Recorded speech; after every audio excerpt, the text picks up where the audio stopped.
Hello and welcome to another video. Today is a super long episode because I have loads of examples for you. I'm actually revisiting one of my all-time favorite techniques, one that I used to do a lot, but I haven't done a video on this since 2014, and I have stepped it up to figure out how to make this technique work for 2-for-1 cards. So what we're going to do is some fun embossed resist with distress inks and water. And we're going to do an iron off technique that results in 2 cards. I'll first start by creating a bunch of backgrounds and then we'll turn them into cards. Okay, so I'm going to start by doing heat embossing on watercolor paper. Now you can use any stamps for this, but I'm focusing on background stamps today since it's so easy. This is the Simon Says Stamp Folk Heart background stamp. It's a new one with a really unique design that I love. And I'm going to start by heat embossing this on watercolor paper. The watercolor paper I choose to use is Tim Holtz Distress watercolor paper. I like that it comes pre-cut to size and it's bright white. It does have a textured side and a smoother side, and I will be stamping onto the smoother side for today's examples. I have my MISTI stamping tool because it helps with doing stamping, but you can definitely just lay your background stamp face up on your work surface, ink it up, and lay your paper onto it. Totally up to you. I want to make sure that my stamping is centered on this cardstock. So I put adhesive on the back of it, just a little temporary, and I'm laying it down centered onto the stamp. Once I have it centered, I'll close my MISTI upside down, flip it over, press, and now the watercolor paper is positioned in there so that when I stamp on it, it'll be centered. I have my anti-static powder bag here. This is a trick I learned from my friend Ricky, and I'll link to his channel below. You just put a binder clip on your anti-powder bag and it makes it so much easier to use and handle.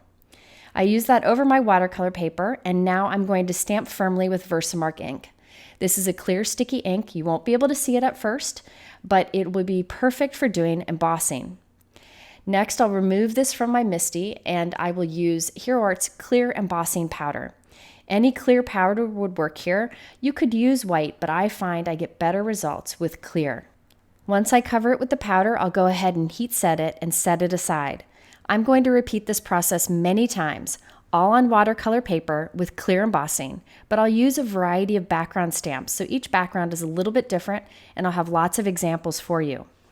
Now, if you look closely at the background of this card, you'll notice there is a pearly shine to it.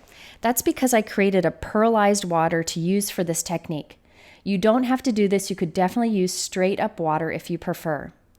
I have a Tim Holtz Distress sprayer here. Any spray bottle would work, and I've filled it with water.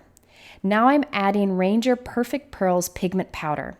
You can put in as much as you want, it really doesn't matter, and then you want to shake it before use each time. I have a bottle like this that I've kept for a very long time and it's never gotten clogged. Now that my pearlized spray is ready, I'm going to get some distress inks out. You can use any water reactive inks for this. You could use oxide inks, but I find good old-fashioned traditional distress inks like this work fantastic. And that's what I used when I did this technique many, many years ago. Okay, let's get started by creating a bunch of embossed resist backgrounds. So we're going to do this, and then we'll do the iron off, and then we'll turn them into cards. So the first example that I'm doing uses the Simon Says Stamp Out to Sea background stamp. This is a great new stamp. And once again, I clear heat emboss this on watercolor paper as I showed you before. Now I'm just taking some distress ink cubes and applying some of the ink direct to paper. You could use the full ink cubes if that's what you have. It doesn't matter. I just find these ink cubes are super handy for applying ink like this. Notice that I am being very messy with this, not taking any time or care. It doesn't matter. No blending's done here. It doesn't matter for this technique. Next, I'm putting some temporary adhesive on the back and adding it to this cutting board. I just need a firm work surface to hold it flat while we do this technique. Now I'm going to spray this generously with that pearlized water that I created before. Notice there are puddles creating. That's okay. It will look like a hot mess here. It doesn't matter. Pick it up and set it aside and let it dry on its own. So let's do a few more here. This is the Simon Says Stamp Cosmo Bloom background stamp. I clear heat embossed that on watercolor paper. This time I decided to use ink blending tools with my Distress ink to apply some color, and I list the colors up there on the top. So you can go direct to paper for this, or you can use a blending tool. If you use a blending tool, you'll have a softer color because you're putting less ink down. Here I'm using an iCrafter small blending brush to get into the little nooks and crannies to apply a bit of darker seedless preserves. Once again, I did not spend much time doing that. I have this on my cutting board and I'm going to spray it generously. It'll look like a mess, it'll puddle up, that's okay. Set it aside to dry. I do find that it is best to let it dry on its own as opposed to heat setting it. When you heat set it, it might mess with your embossing powder, so just let it dry for a couple hours by itself. Okay, here I have a fun seashell background stamp from Simon Says Stamp. This is such a gorgeous background stamp. I applied lots of colors of Distress ink here and there, it doesn't matter. And then I'm temporarily adhering that to a clear plastic frame that I had. I'm going to glue that there and do one more before I spray it. So you can see I'm just cranking out lots of backgrounds. Now this technique also works great with stencils. Here I have the new Simon Says Stamp Peony Bouquet stencil. I just have it taped onto a piece of Tim Holtz watercolor paper, and I'm using an ink blending tool to really press into the open areas Versamark ink. You can even go direct to paper if you want and dab it on. So I'm going to cover all the openings with Versamark ink. Then I will use clear embossing powder and heat set it. So it's the same process that we did with the stamp. This time we're just doing it with the stencil. So I wanted to show you can do this technique with stamps and stencils. Okay, so after I heat set that, let's go ahead and do the embossed resist. You can see when applying the ink that the embossing already is resisting that ink on top. You can in fact wipe it away. So the embossed areas trap the white underneath. Well, in this case, I thought I'd go ahead and add the pearlized water too, and I'm going to spray both of these at once. So here you can see I'm spraying a lot on here. You want that to puddle up as much as possible. I feel like the more you put down, the better the results. Okay, so now here I do have large areas of embossing. I will dab the pearlized water off of those areas just because it gives cleaner results, but you could wipe that off after it's dry too. Okay, so we'll set those aside. Now let's do a background using a text background stamp. I find this works really, really well. And I also find that this embossed resist technique works with detailed stamps like this or bold stamps, it doesn't matter. I again clear heat embossed on watercolor paper, and now I'm just direct to paper applying a rainbow color of Distress ink. Again, notice, no planning, no blending, nothing, just direct to paper. It will look terrible at this point, but I just spray it generously with the pearlized water and set it aside, and it'll look beautiful when it dries. Here's another that I'm doing rainbow, but instead I'm kind of just doing areas of rainbow color, not stripes. If you struggle with getting blended rainbow backgrounds, this might be a technique for you to try because the water that you spray on top does the work for you. It does all of the blending and gives that beautiful rainbow that we always want to achieve. Okay, so it looks like a mess here. I'm just going to spray it generously. Again, you could use straight up water or even a shimmer spritz here if you wanted to. I just really like that pearlized water. You can also use your finger to drag the colors together to get a little more bleeding of colors into different areas. Totally up to you. Thought I'd go back to that seashell background and this time share with you one of my favorite things to do with this technique, and that is to put down a lot of similar colors, but then come in with some darker colors here and there. So I did the darker chip sapphire here, and that will move around a little bit and create a fantastic background when it dries. So I sprayed that generously and we'll set that aside too. You'll see what these look like when we're done. Okay, next I'm using the new Simon Says Stamp Poppies background stamp. I love poppies. I wish I could grow them. Never had any luck. So we're going to do a few backgrounds with that. Here I again heat embossed it on watercolor paper, applied lots of Distress ink, and then in this case I will spray it generously once again, but you'll see we get more puddles because it's thin lined with lots of open areas. So this is going to give a gorgeous result when it dries. So I thought I'd do another with that. You can see you can get fingerprints on this. You can be messy. It doesn't matter. The water will do the work for you. You can even get adventurous with colors and do combos that you normally wouldn't do just to see what results you would get. And again, check out that pooling of color that we get in the open areas. Okay, I'm going back to that full cart background stamp because I really liked it, and I thought I'd try a pretty bold combination here of blues and greens and then bright yellow at the top. Now this is another great stamp for this because there are some open areas where the colors can move and pool up.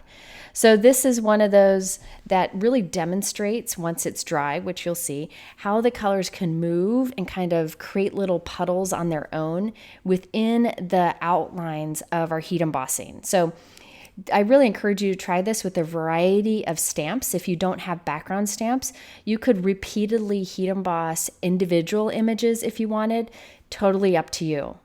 And always, you're free to move the color around with your finger like I'm doing here. I don't normally do that because usually it does the work for you. Now you can also do this for very light backgrounds. Here I'm using some lighter colors of Distress ink and just going direct to paper. I'll spray that generously. I do find with the pearlized water, it does lighten your background a little bit because that pearl that we use has a white to it. But if you want it to be more vibrant, you could just use regular water. It's totally up to you. I just really like the shine that we'll get. Next, I have the new Chunky Flower stamp and stencil. Check that out, how they line up and work together. I'll be using both of these in today's video. So here I have heat embossed the stamp onto watercolor paper, and I'm using my Distress ink cubes to apply different colors to the different chunky flowers. Now these will all blend, but it gives you different areas of color. So once again, spraying it generously with the pearlized water, and you can see how the darker colors kind of move into the lighter colors, creating a beautiful look.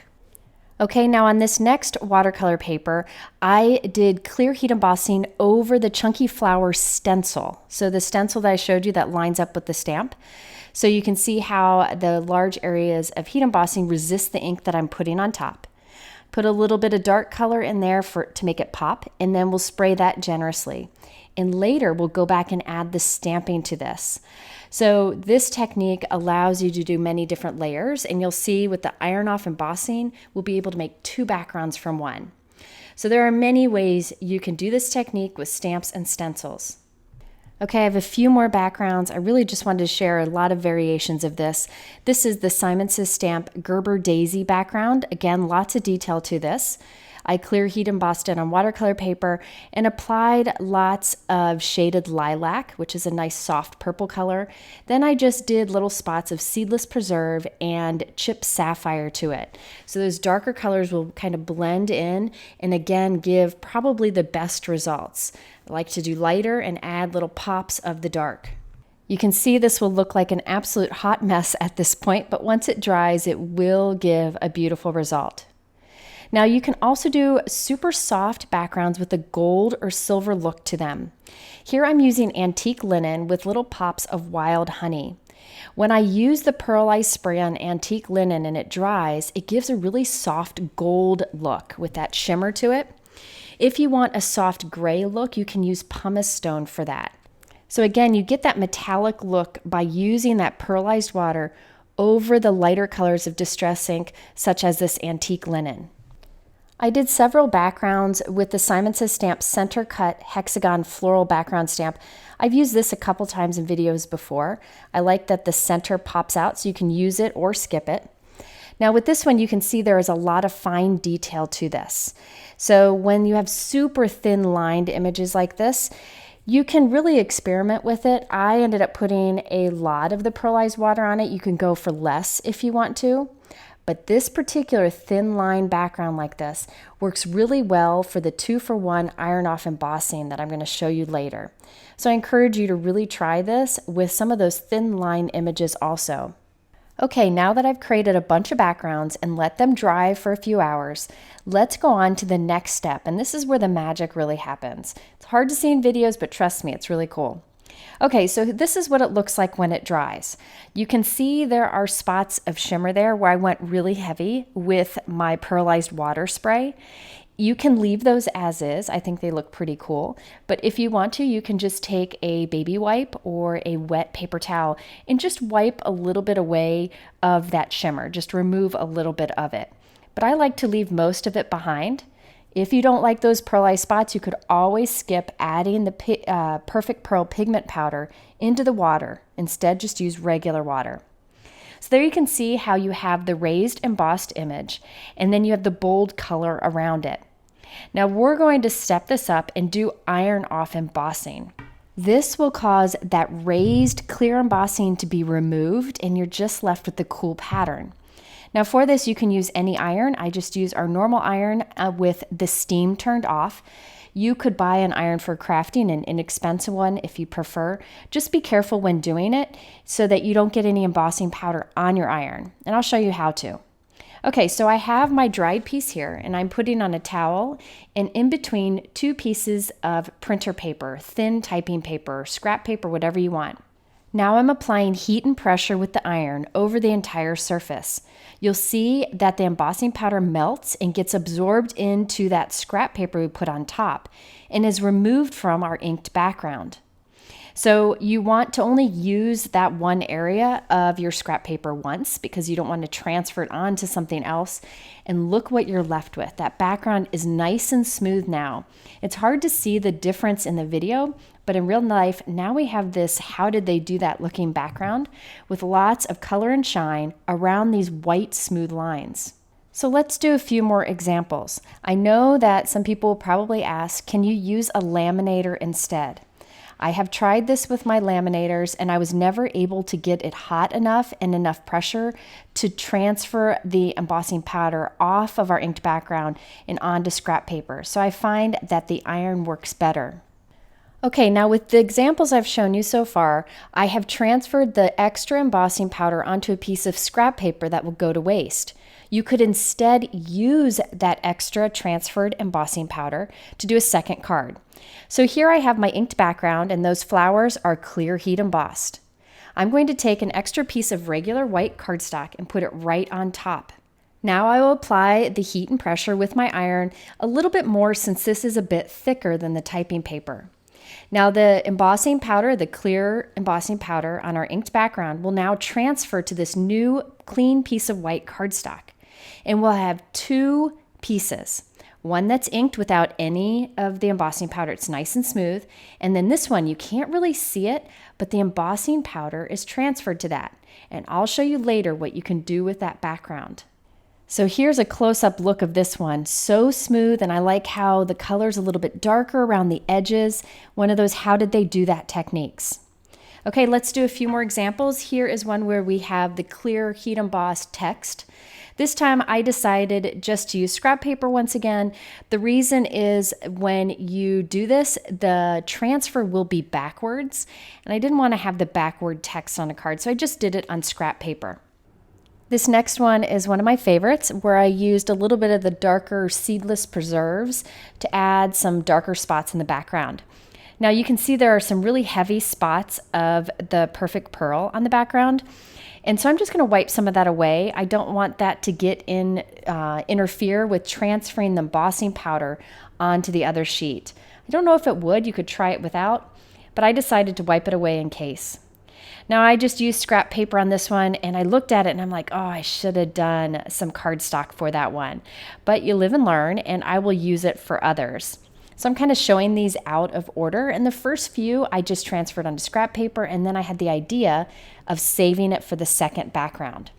Okay, but here you can see how cool that looks when you remove the clear embossing. So smooth, those bright white outlines, and you have the dark color in between.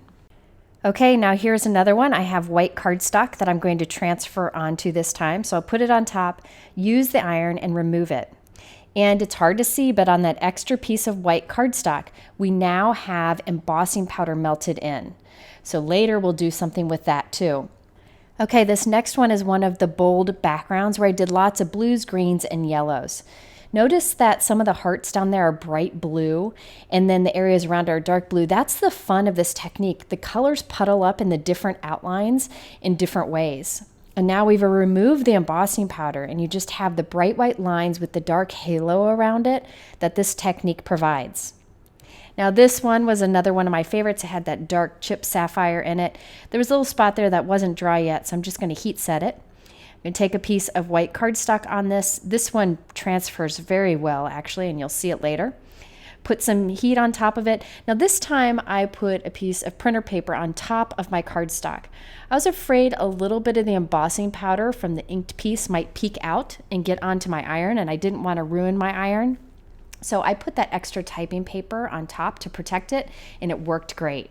So now we have these two pieces to create two backgrounds for cards later on. There you can kind of see the transfer, and it really worked well. And on the original piece, you can really see the shimmer on it because I used a lot of perfect pearls in that water. And by the way, you don't need to use a fixative, it stays on just fine. One thing that I found out with this iron transfer technique where you transfer the embossing powder onto a second piece of cardstock, I found that stamps that had thin outlines worked the best, such as the seashell one I showed you, this poppy outline one. So anything with thin lines really works well because when you transfer it, the transferred image is a little more bold. And so if you have a really busy stamp, it might get muddied, which you'll see in the examples later. Now this next one is thin lined, however it's pretty busy. There's a lot of detail in it, and that detail kind of gets run together when you do a transfer. So in this case, I'm just going to use the original, but not use the embossed transfer. This was one of my favorites of the backgrounds. I think it just turned out great with that, but I won't use the transfer piece on a card because it gets too muddied. Okay, here is the chunky flower background. I really like that pink and orange and yellow. I did have a lot of the color sitting on top of the clear embossing. It dried there. So I just wiped the excess off with a baby wipe. And now we'll go ahead and do the heat embossing transfer with the iron onto another piece of cardstock. This stamp also worked particularly well for this technique. Now check this out. I have this extra piece, which we'll use later. We'll ink that up and it'll look beautiful. But our original, notice here that you can really see here, around the white outline, we have a halo of darker color and it's nice and smooth. Now remember this one I did antique linen with wild honey for like a soft gold look. I'm transferring off the embossing powder and look how beautiful that is. Just a soft background where you can add any kind of die cuts or stamping on top. Now this one was the one where we used the chunky flower stencil alone, and I put Versamark ink and clear embossing powder on it, then inked around it. And those large flower areas resisted the ink because there was embossing powder. I'm going to do the transfer once again onto a piece of scrap cardstock or a piece of regular cardstock. So I'll have two backgrounds. Now this is perfectly smooth with those white flowers and lots of color and shimmer around it. And we're going to add some stamping to that in a moment too. So if you have any stamps and stencils that work together, this technique is fantastic for it. So I went ahead and did the iron off embossing on all of the backgrounds I made. For some of them, I have the partner piece where we transferred the embossing powder. So I have lots of backgrounds to turn into cards now. So let's start with this pair of backgrounds. We have this one here where the heat embossing was, but we ironed it off. Then we have the extra piece where we transferred the embossing powder. Onto that extra piece of cardstock, you can apply inks. I'm going to use a distress ink once again, and I'm just applying it with an inking tool. And I'll just do a mix of colors, not spending too much time to blend it because we're going to add water, which will help. You can see that the embossing powder that we transferred onto this is resisting the ink we put on top. Now it doesn't resist it perfect because it's a thin layer of embossing powder. Because it got smushed, you can see how this pattern is wider than the piece up there in the top right corner. But that's okay, it's still a cool looking pattern and a great way to create a 2-for-1. Next, I'm going to take that pearlized water and spray it on here, but not too much. This is regular cardstock, not watercolor paper, so we don't want to put too much water on it. And then I'm just going to dab some of the excess ink off of the heat embossed areas. And check out the pair of backgrounds we have. Okay, here's another pair. On the left, we have our original one where we had the heat embossing and the ink and the pearlized water. And we ironed off onto this extra piece here in the middle. Now onto this, I'm putting some distress ink, and you can see how the pattern transferred very nicely. I applied all the ink. I'm going to do a light spray with the pearlized water to help with blending. Dab off the excess ink, and look at that. Two great like ocean looking backgrounds from one technique. So let's look at a few more pairs of backgrounds. Here is the white piece that I transferred the embossing powder to, and you can see how you get a really nice looking transfer. Now I'm just doing some distress ink on top. I'll do a light spray of pearlized water and then dab off the excess with a dry cloth. So that is the ironed off piece, the piece that we transferred the embossing powder to. And then here is the original one, two different looks, but from the same technique. I also had mentioned earlier that the seashell background would work great for this.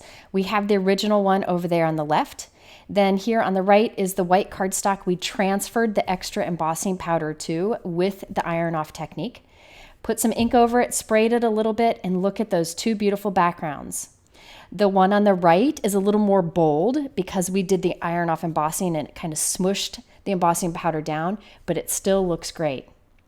Here are the poppy background ones. Again, you have a little more bold outline on this transfer piece, but it looks great nonetheless. Okay, so I went ahead and did this with all of the pieces. We have our original inked ones where we removed the embossing powder, and then we have the backgrounds where we transferred the embossing powder. I added some ink, a little pearlized spray, and ended up with a second background. So now that I have all of these and they've dried and everything's good, let's create a bunch of cards. Now I'm going to show you just kind of the finished product on most of them because they're pretty basic. I kept them simple from here on out, but I wanted to show you the results of the many cards that I made. Okay, let's start with this example here. I trimmed the background down and added it to a 4 1/4 by 5.5 inch white note card, which I did for all of today's cards. I then added a white die cut using the Poppies Stamps Delightful Daisy die.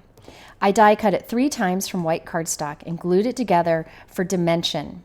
By doing the stacked die cut, it helps it to stand out against that busy background. For a sentiment, I used the Simon Says Stamp Beautiful Butterflies stamp set. I white heat embossed the Thinking of You on a purple cardstock scrap.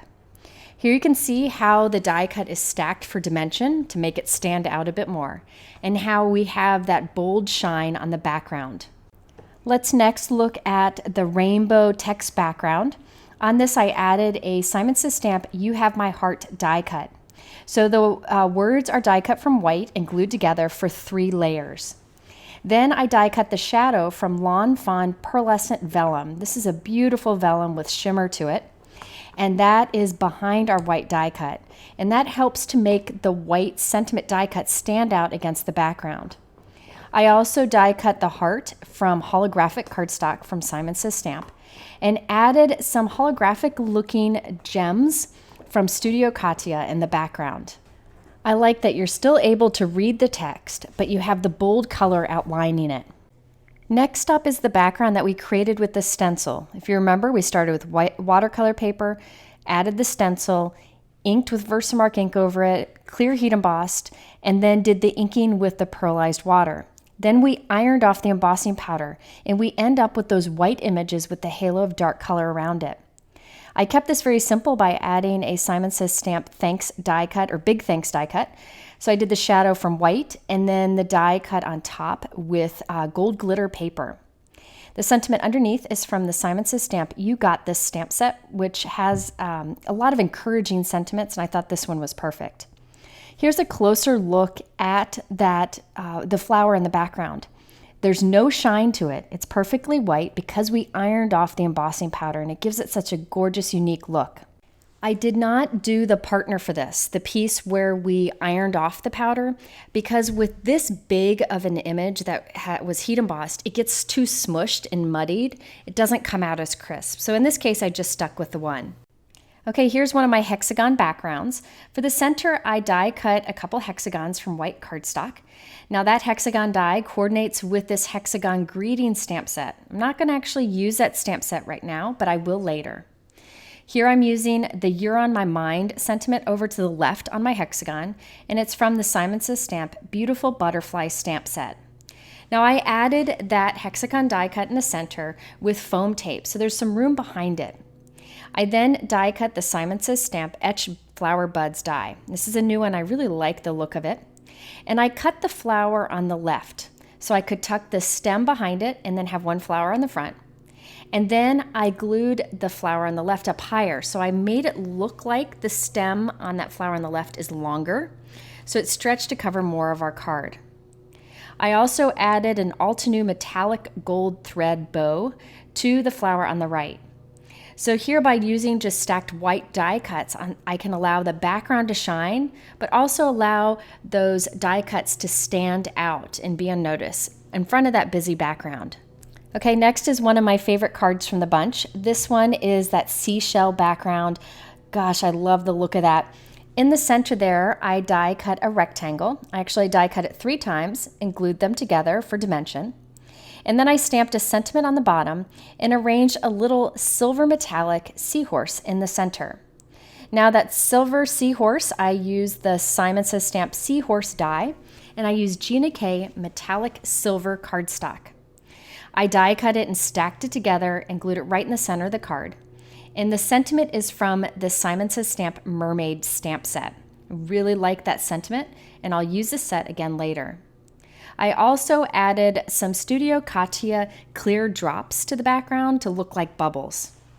Here's one of the other ocean themed ones. This is the wave background. I used that mermaid stamp set to die cut the mermaid tail from pool color cardstock, and I white heat embossed the stamped image on it. And then I added it to a white rectangle along with this sending you a little vitamin C sentiment and some pearls. Now these pearls are from Studio Katia. They're the Arctic pearls. They're white with a little iridescent shine to them, so they match with everything. Next, let's look at a pair of cards that we created at the same time. So here's the original where we did the heat embossing, the inking, and the resist with the pearlized water, and then we ironed it off. I have that on a note card, and in the center there, I added a white stacked die cut. This is a new leafy branch die from Simon Says Stamp, and I thought that was a nice backdrop to this card. In the center, I die cut Thankful from Simon Says Stamp and CZ Design.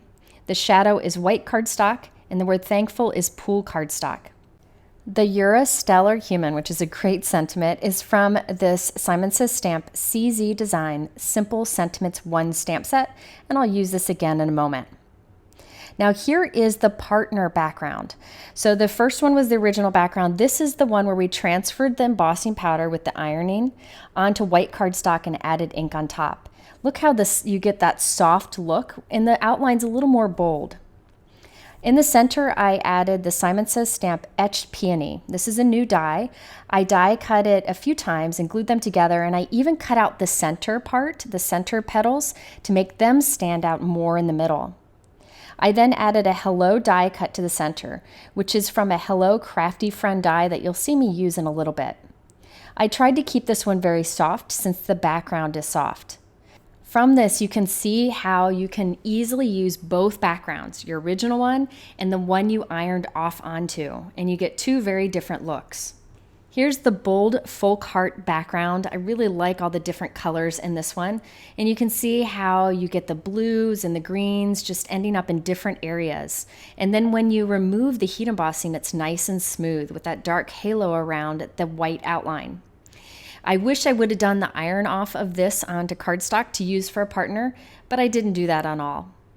Now in the center there, I used a Hello die cut from Simon Says Stamp, the bold Hello, and that's from navy cardstock.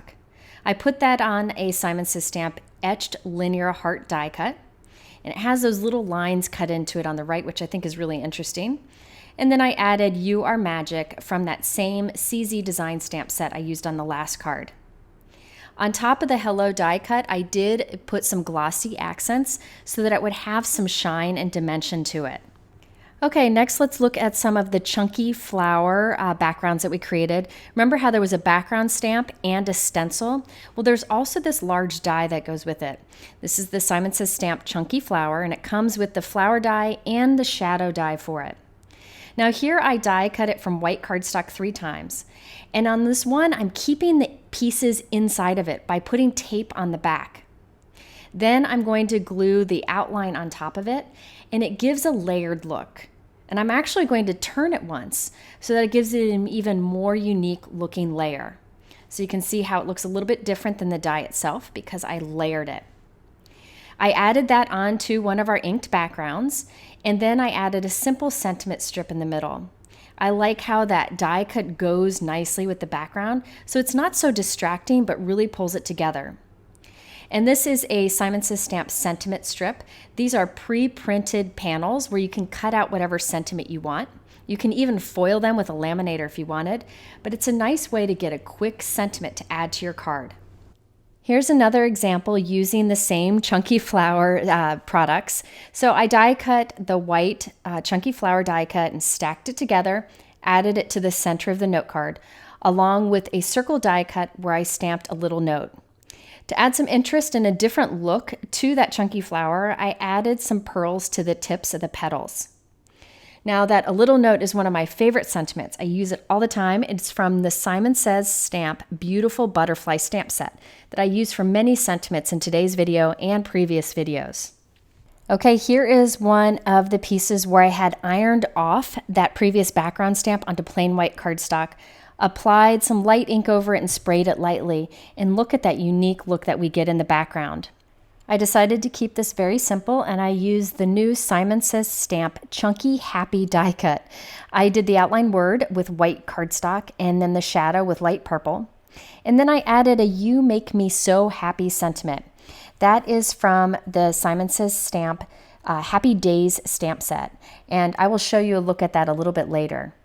I also added a few little gemstones to the background just to kind of fill in the pattern a little bit and pull it all together. Okay, now remember how I used the stencil alone to do clear heat embossing on a background and then we inked around it? Well, I'm going to stamp on that now, but there's a trick to doing this. I have my background stamp here, but I need to make sure it lines up with our background that we've already inked. So here's the trick. You put your background stamp into your stamping tool and stamp it onto a clear piece of plastic. I just used a sleeve here. Now I put the sleeve right in the inside corner to make sure it's lined up. Now you see how that stamped image is on the clear? I can line up my background behind it, put the clear piece back into the corner, press it down, remove the clear piece and wipe it off. And now my background is lined up with the background stamp. So when I stamp it, it'll line up with those open white areas. So that's a trick that I like to do when I'm lining up a background stamp that I can't see through onto a background. I use my anti-static powder tool and I'm stamping with Versamark ink, and then I'll add silver embossing powder. So those white areas are white because we had clear embossing powder there. We inked around over it, but then we ironed off the white embossing powder and it left it nice and smooth and white. And then I just silver heat embossed this pattern onto it. And I just think that's a fun thing to do with these products that work well together. Now I added a Thankful die cut that I've used before in this video. It looked a little light, so one of the tricks that I do is I used a marker to make the cardstock darker and it matched better. I again used a You Make Life Beautiful sentiment right underneath it and added some pearls to the background. But you can see how we get that bold shine, the silver heat embossing, and then the flat white. Okay, here is that Cosmo background that I really liked how it turned out with the bright white and the bold color around it. Thought I'd do something unique here. I'm using the new Simon Says Stamp Wave Border die set, so it has 3 scallop dies included, and I die cut a bunch from white cardstock. Now I have a regular note card here. This is 4 1/4 by 5 1/2. And along one edge, I'm overlapping these scallop borders just to create a little bit of interest. Again, I really like to use white die cuts when I have a lot of bold color in my background. It just seems to keep the card very clean and simple. After I've layered up some border die cuts, I put one white cardstock strip right along the edge and then trim the excess off. Now I wanted to use this Thankful die cut and I couldn't figure out where to put it, so I thought I'd make it to hang off the card. So what I did is I trimmed the card down. I cut about 3/4 of an inch off the edge, and I made it so that my die cut hangs off of it and still fits in the envelope. I also added a dark purple cardstock strip for finishing edge over there and some gold little baubles or pearls just to add a little bit of sparkle. This was one of the last cards I did, and I wish I had done more like this. I like the style. Okay, here's another very simple example. This has that outline floral background, and I wanted to keep the focus on that because I really like the colors there. So I just added a simple stacked die cut to it. This is the Hello Crafty Friend die cut from Simon Says Stamp. I die cut the shadow from white cardstock and then the Hello Crafty Friend from a dark plum cardstock. I also added some little pearls to it just for some added dimension, but otherwise the card is very simple and clean. That's one of the great things about this technique. You spend the time creating the background and then the rest of the card doesn't take long at all. Here's another where I use the same background and again the Thankful stacked die cut. I have that Etched flower buds die cut that I used on my first example today. Die cut it 3 times from white cardstock and glued them together and added that to my background. And you can see how the shadow the stacked die cut creates makes it stand out more. I then added the Thankful die cut and a few pearls. Let's look at some of the soft backgrounds. This is the one that I just inked up over the clear embossing with soft colors of ink and used the pearlized water and ironed it off. I just wanted to add something simple to this, so I used the new Simon Says Stamp CZ Design Chunky Love You die set. I die cut the shadow from the Lawn Fawn Vellum and then stacked the outline Love You on top of it and added a simple heart. Now here is the really soft gold background that I created with antique linen and wild honey along with the pearlized water. I wanted to keep the card overall looking soft. So I gold heat embossed the Chunky Love You sentiment and die cut it and added stacked die cuts behind it so it would stand out a bit. I also die cut some simple white flowers from the Simon Says Stamp Mini Flowers and Leaves die set, which I use a lot. And then I added some gold pearls to that. This is where the Love You comes from. It's a CZ Design Happy Days stamp set, and there is a coordinating die set to cut that out. I used a few of these sentiments earlier in this video too. Now for the rest of my cards, I had some backgrounds that I really just wanted to show off. I didn't want to add much to it, wanted to create them quickly. For all of these, I used the Hexagon Greetings stamp set that I showed you earlier in the coordinating die. For some of them, I silver heat embossed the message, some I did gold, and some I did black stamping. But I felt like this allowed that gorgeous background to show. By keeping the sentiment simple and small, you can show that off. Now here is the iron-off version of the card I just showed you. So the original background is there on the left. On the right here is the piece that was white cardstock where we transferred the embossing powder by doing the iron off. I then added ink over it, and look at those 2 completely different looking backgrounds that we get. Here's another pair of cards. I showed you the one on the left earlier. On the right is the iron off version of it. That started with white cardstock. We ironed off the embossing from the card on the left to create this background. And we just added ink over it, added the simple sentiment in the middle, and some gold gemstones. So you can see how these match, but they're a little bit different. Again, another 2-for-1 pair. Here is another iron off piece that I added soft ink to. Wanted to keep it very simple so that color would show, and I just added the simple hexagon greeting in the center. That is the iron off partner of the background of the card that you see on the left. I like how one is much softer than the other and one is more crisp than the other. And last but not least, another rainbow background. I wanted that background to show all the text, all the color, and I just added the simple hexagon greeting to the center. So sometimes all you need is something simple when you have a beautiful background like that. Okay, there you have it, a long video with lots of examples showing how to do an embossed resist with an iron off technique to create 2-for-1 backgrounds or just a bunch of beautiful backgrounds you can use on a lot of cards. If you are interested in the products I use, they are linked below, but you can do this technique with products you likely already have on hand. In the middle is the original video that I did with this technique and another that I think you might find helpful. Thanks for watching this long video. I hope you have a fantastic day and we'll see you again soon.